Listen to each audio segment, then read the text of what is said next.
Are you trying to navigate your relationship with your adult child, trying to figure out how to let go, but at the same time support them as they create their own adult lives?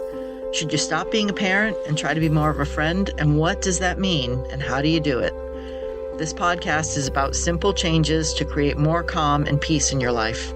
You don't have to feel overwhelmed and overhaul your whole life all at once. I'm a certified life and mindset coach, but my thoughts are from my own experiences and things I've learned along the way. So stop dreaming of your better life and make small changes and begin to live it. So today we'll talk about changing the parent-child relationship as your child becomes an adult, why it's important and healthy for this shift to happen, and how you can transition. So let's look at removing the parent hat and replacing it with the friendship hat. Not their peer in the sense of pretending you're the same age or have the same responsibilities, but someone who listens more than lectures, who trusts and does not require control. Someone they can come to without bracing themselves for correction, disappointment, subtle judgment, or as my kids would look for, my eyebrows to go up that meant I didn't like what they were doing or saying. This transition from parent to friend can feel weird because for decades our job was the opposite. When our children were young, we had to set the rules, hold the boundaries, create structure, and keep them safe, often from themselves. We were shaping nervous systems, teaching right from wrong, modeling behavior, and creating predictability so they could grow. And that role mattered. And it still matters. You still matter, even though you're both adults. But roles are meant to evolve. And when we don't evolve with our children, tension and frustration can build on both sides. And of course, this evolution needs to happen on both sides for you not to only stop parenting, but for them to stop relying on mom and dad rescuing. So today, let's talk about why continuing to parent our adult children the same way we parented them when we were younger just doesn't work anymore, and how shifting into a relationship built on respect, trust, and friendship can actually bring more peace on both sides than control ever could.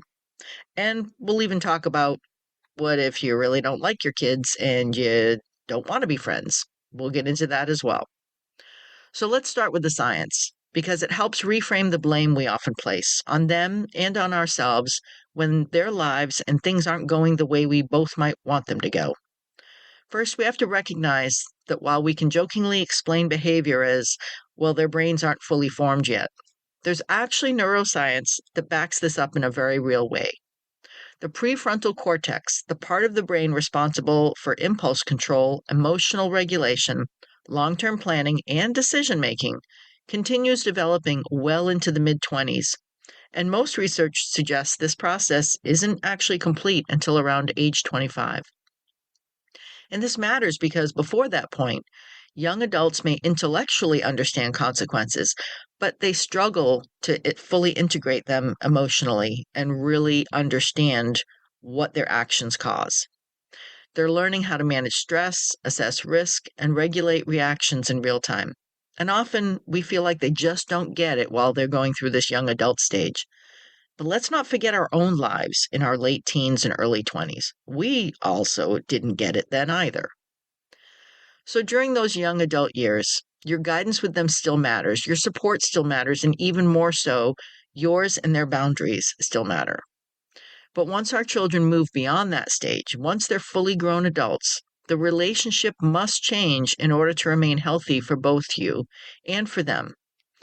Because it makes sense that you cannot treat someone like a child and expect them to behave like an adult. You also can't expect them to be held accountable to their own lives while you're simultaneously controlling their choices. And you can't demand respect from them while withholding your own respect from them. And this is where so much friction lives between parents and adult children. Parents say, I just want them to be responsible. Adult children say, I just want to be treated like an adult.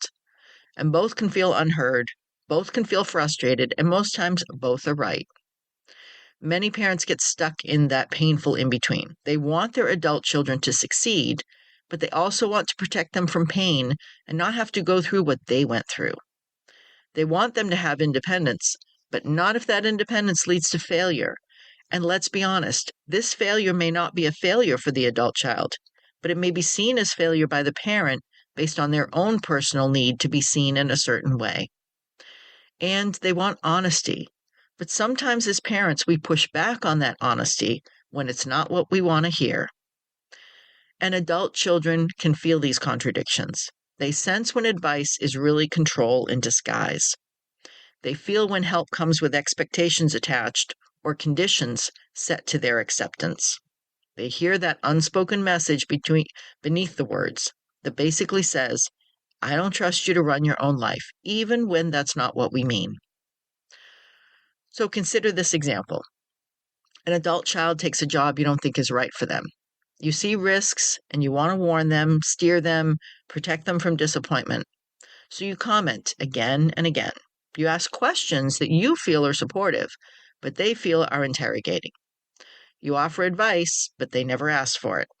And from your perspective, you say you're helping. But from theirs, they feel small, disrespected, and constantly questioned, like they were supposed to ask for your permission to take the job, instead of as an adult making a choice.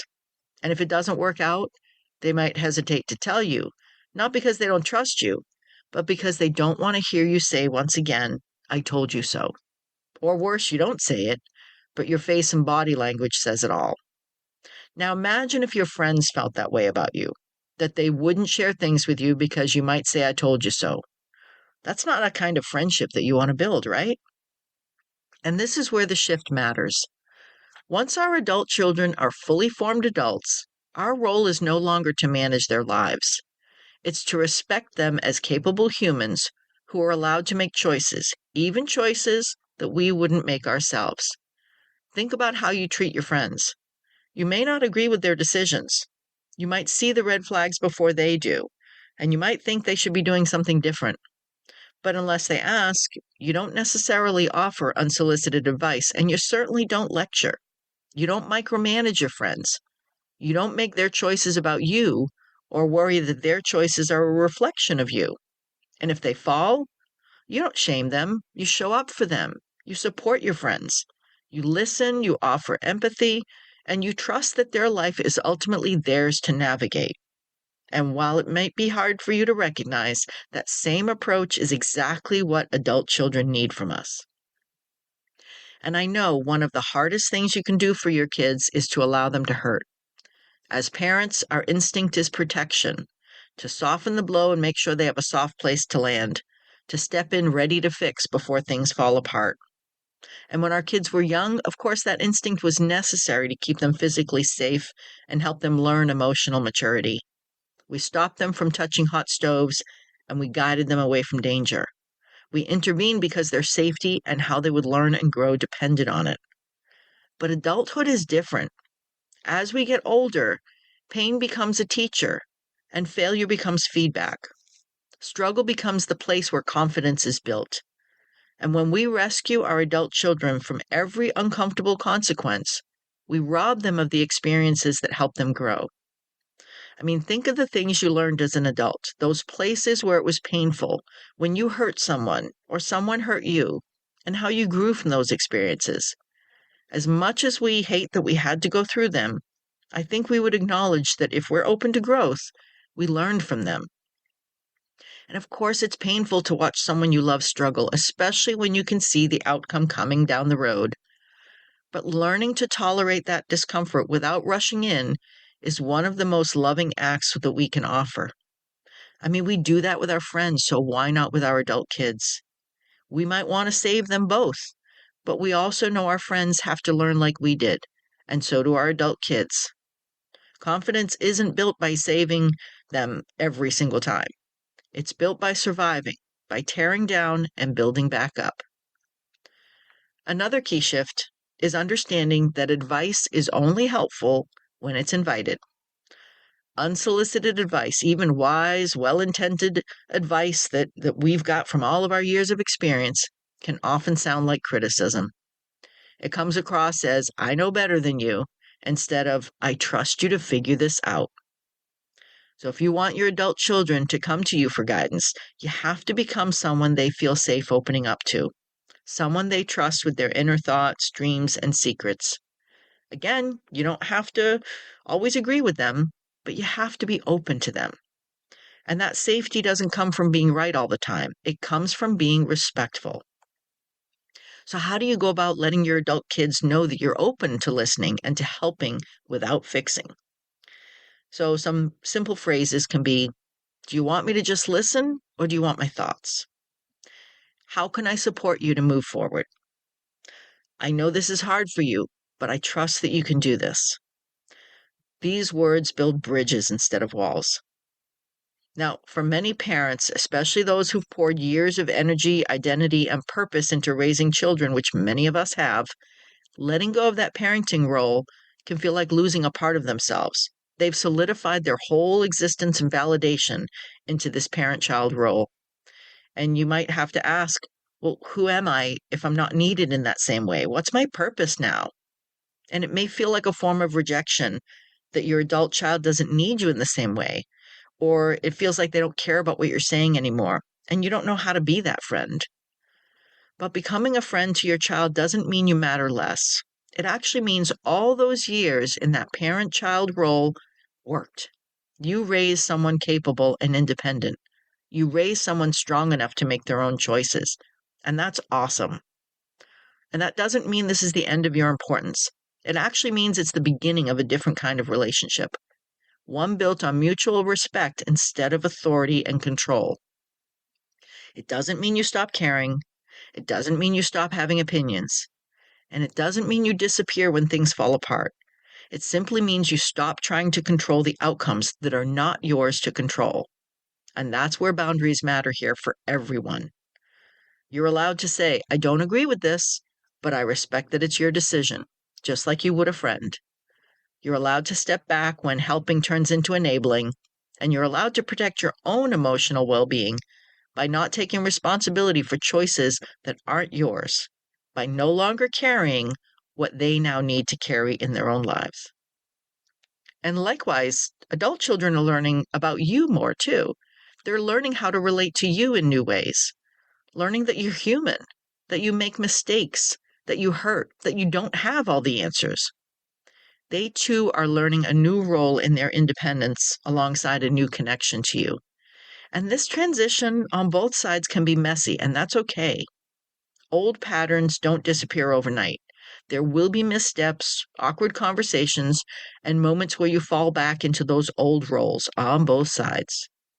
Growth and building relationships doesn't require perfection. Just like building a friendship, it requires awareness and commitment to each other. Now, you may be thinking, but what if they just aren't making good decisions? What if they aren't moving forward? And bigger than that, what if they fail and come back home?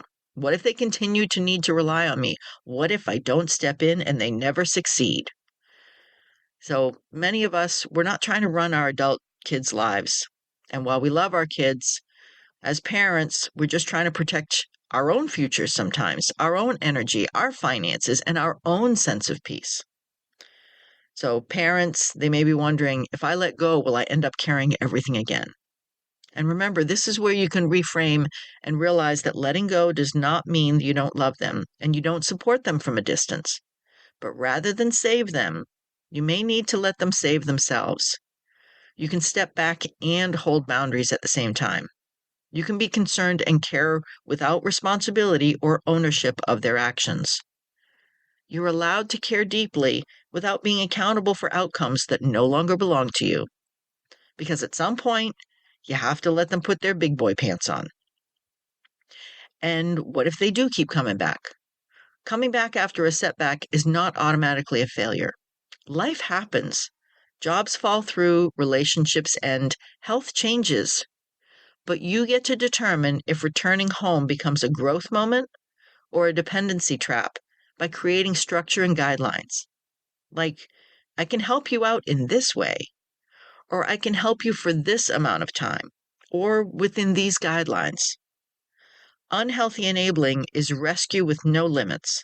So place those healthy limits for you and for them. Boundaries are not abandonment. They're what protect both the relationship and your well-being. You're allowed to say that while you love them, the support is temporary and ask them for their plan. You can state that you're there to support them, but also require them to be responsible for their next steps. And here's something you might be thinking and don't want to say out loud. Well, what if I don't like my adult kid enough to be a friend? And that could happen. Or maybe they don't even like you so much. I mean, you can both love each other, but not like each other enough to want to spend time together. Well, the beauty in them being adults is that you don't have to be with them 24/7 anymore. But maybe by looking at them as adults, treating them with just common courtesy and respect might actually change the dynamic. So you might begin to actually be more open, speak in a different way, allow things to not bother each other so much because you're no longer trying to control and they're no longer feeling they need to justify their lives. And maybe, just maybe, you slowly start liking each other more or at least appreciate each other from a distance. It's like people at work. I don't have to like them to be around them and work with them. So as you go about your week, if you want to start moving that relationship with your adult children, maybe this week, pause before giving advice. Ask before helping. Listen without fixing.